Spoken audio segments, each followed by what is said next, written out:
Happy Juneteenth. Happy Juneteenth. I don't know what y'all are going to do on Juneteenth, but I know what I'm going to do, okay, as soon as I get back to Dallas.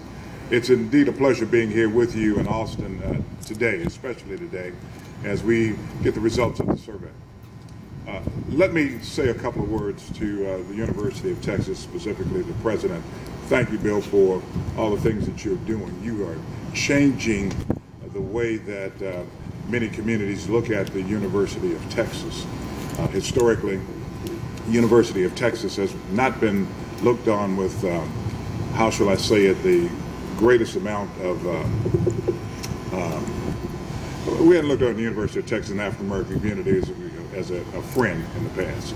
But we're beginning to see that the University of Texas is in fact a friend to the African American community and the African American experience, and do indeed want to make certain that African Americans feel welcome at the university. I think it's real important to note its sponsorship of this survey, but I think it's more important to make certain that you understand and appreciate the results of the survey and the direction that you as business persons need to be looking at going in the future. Let me tell you what I see out on the horizon. Number one, this State House is going to be different come January, and it's going to be a more conservative State House because elections have consequences. Whether Democrats are elected or Republicans are elected, it's going to be more conservative. When you begin to look at the decisions of the Supreme Court, you begin to see also signal in terms of what direction the Supreme Court is going to be going in as it relates to affirmative action. When you begin to look at the Republican platform, the state platform, it's asking for the repeal of the Voting Rights Act and also for affirmative action. And so when you begin to hear these voices and begin to see the individuals that are being elected, you begin to understand that there needs to be a new game plan being crafted by chambers of commerce across the state. And that game plan needs to be, yes, we need to continue to fight to make certain that affirmative action is alive and well, but there needs to be an alternative plan also. When we got ready to do the top 10%, we ended up putting together a race-neutral solution to admissions to state-supported institutions. And so what I encourage you to do through the advocacy groups is begin looking for a race-neutral solution as a proxy to affirmative action. What Senator West are you referring to?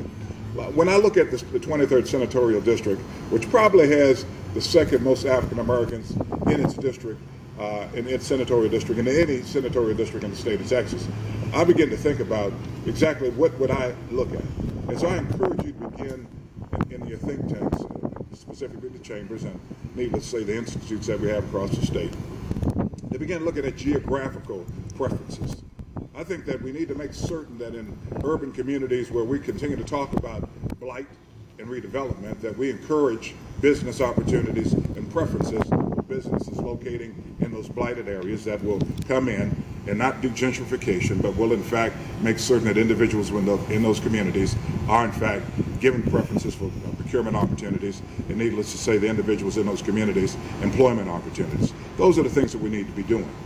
I say to you as businesses that when you hear the results of these surveys, yes, we've increased some of the dollars when you begin to look at the semi-annual report given by the comptroller, but not enough.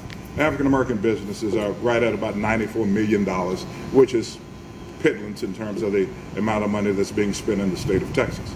I want to commend TAC.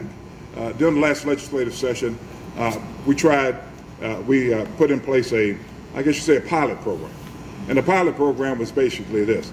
I get sick and tired of being sick and tired and complaining about agencies when they come before the Finance Committee, asking them exactly what they're doing in reference to minority business, specifically African American businesses and Hispanic businesses.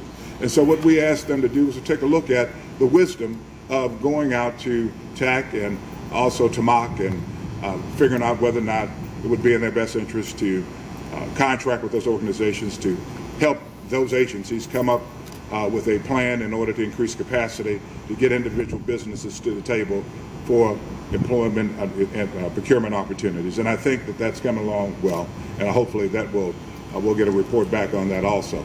But I'm hoping that by doing that, we will increase the capacity in terms of minority, specifically ethnic minority businesses, being at the table, getting an opportunity to compete.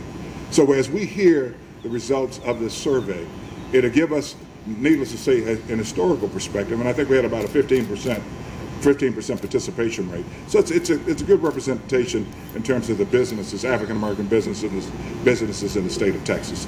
And so as we hear these results, let's make certain that we not only just hear the results, but that we take these results to heart, the conclusions, and also some of the potential solutions and also directions that we should be going in. And I'm hoping that the chambers that we have represented here and also TAC take the leadership role in convening the chambers think tanks in order to make certain we implement these goals. As always, I stand as a state senator not only as for the constituents in the 23rd Senatorial District, but for all business, be they black, white, brown, purple, or pink, to make certain that not only that we continue to get our civil rights, but we also get our civil rights. Thank you very much.